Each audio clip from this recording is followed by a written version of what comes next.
L'histoire de la famille de Saussure commence en 1550. Antoine de Saussure, victime de persécutions religieuses, quitte la Lorraine. Il vient à Genève où il devient l'ami de Jean Calvin.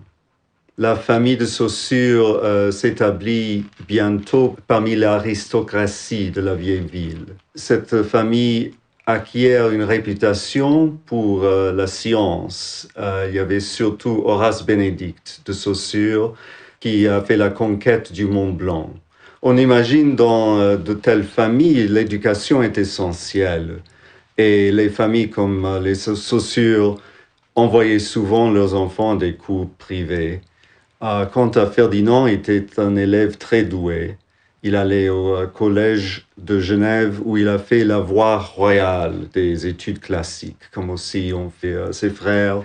Et puis sa famille attendait qu'il étudie les sciences, parce que pour eux, c'était la seule étude qui importait. Ferdinand n'était pas d'accord. Il aimait la poésie et surtout les langues anciennes. Donc, c'est ce qu'il a commencé à étudier, mais son père n'était pas heureux.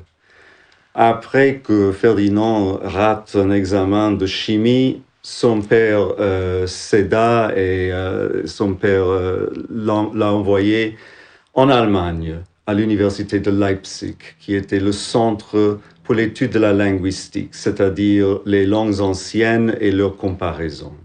Là, à Leipzig, à l'âge de 21 ans, il a produit un mémoire qui a fait de lui un des plus grands linguistes du 19e siècle. Quand Ferdinand de Saussure a commencé son travail pour le doctorat, il était obligé, comme tous les étudiants à l'université de Leipzig, d'aller rendre visite à tous les professeurs de langue pour discuter avec eux son projet de thèse de doctorat. Il est allé chez l'un de ses professeurs qui a demandé son nom. Il a dit Ferdinand de Saussure. Et le professeur lui a demandé, est-ce que vous êtes par hasard un parent du linguiste si connu de Saussure qui a fait publier le mémoire sur le système primitif des voyelles dans les langues indo-européennes? Et Saussure a dit, mais monsieur, c'est moi. Et il a dit, le professeur ne pouvait pas le croire. Après Leipzig, il est allé à Paris.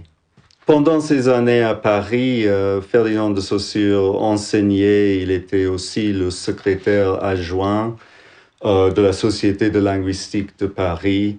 Il essayait, comme j'ai dit, d'écrire quelques livres, mais il n'a pas réussi. Mais en même temps, il avait toujours besoin d'argent. C'était dur parce que les fortunes de la famille étaient un peu basses à cette époque-là. Il n'avait jamais assez d'argent.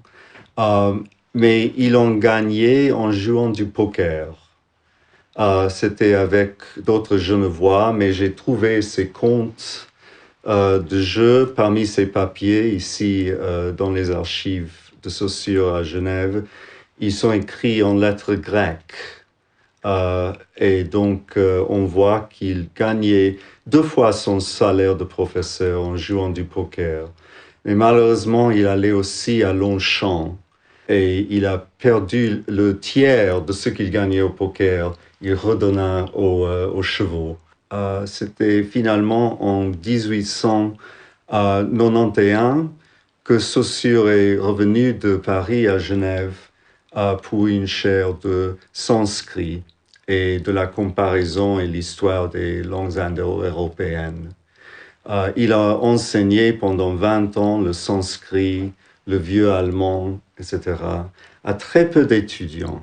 Il n'y avait pas beaucoup d'étudiants assez doués pour suivre ces cours qu'il donnait, qui demandaient beaucoup d'attention rigoureuse. Donc, il n'était pas un professeur populaire.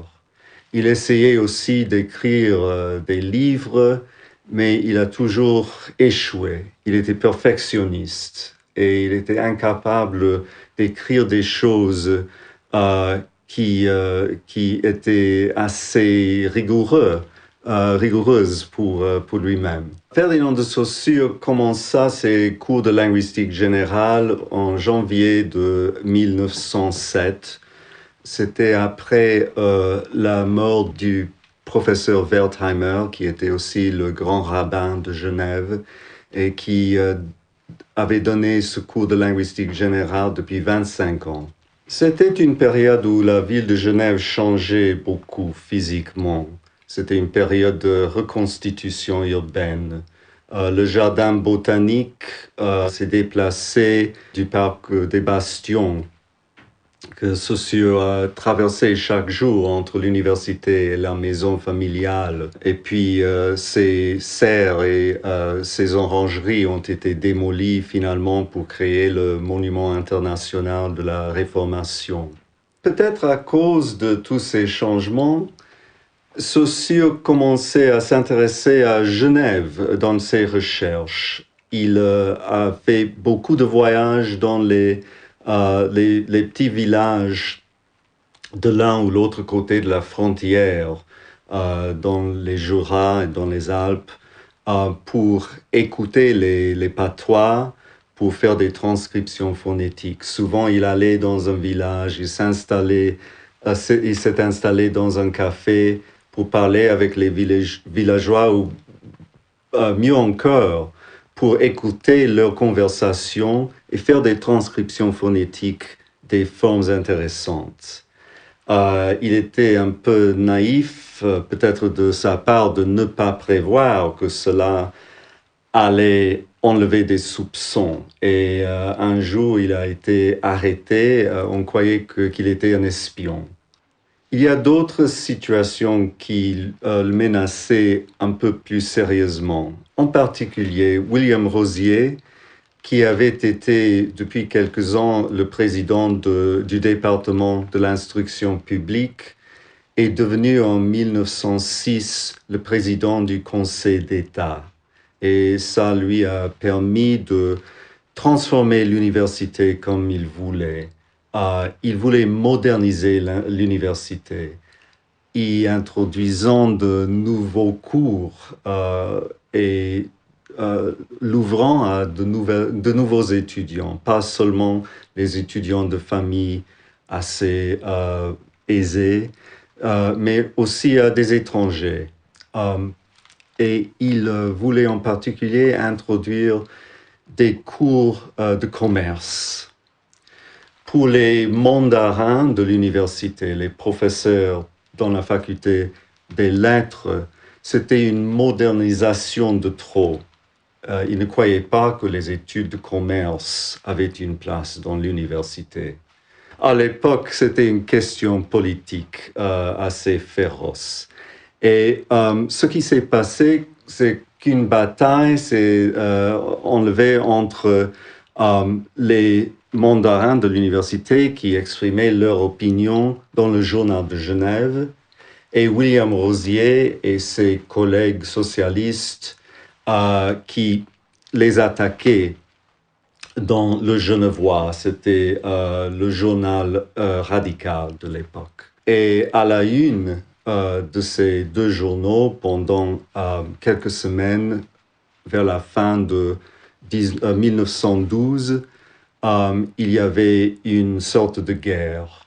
Quand William Rosier et ses alliés voulaient choisir une cible facile à l'université, ils cherchaient un professeur de langue morte qui avait peu d'étudiants, qui ne publiait presque rien et qui avait le deux aristocratique.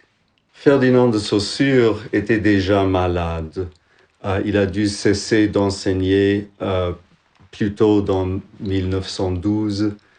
Et quelques semaines après cette attaque dans le journal Le Genevois, il est mort en février de 1913.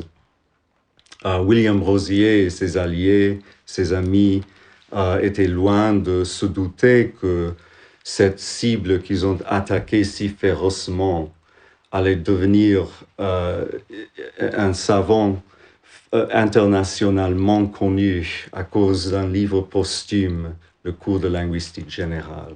Avec la popularité du cours de linguistique générale, surtout en France aux années 50 et 60, où ce livre est devenu le clé du structuralisme, on avait besoin d'un Ferdinand de Saussure qui n'était pas un calviniste assez austère, qui pensait à ses étudiants et à ses langues, à ses textes anciens, etc., comme c'était l'homme que nous connaissons, que le vrai Ferdinand de Saussure. Ils avaient besoin plutôt d'une figure fondateur mythique. Et c'est à cause de ça qu'on peut lire même aujourd'hui des légendes de Ferdinand de Saussure qui ne sont pas du tout vraisemblables.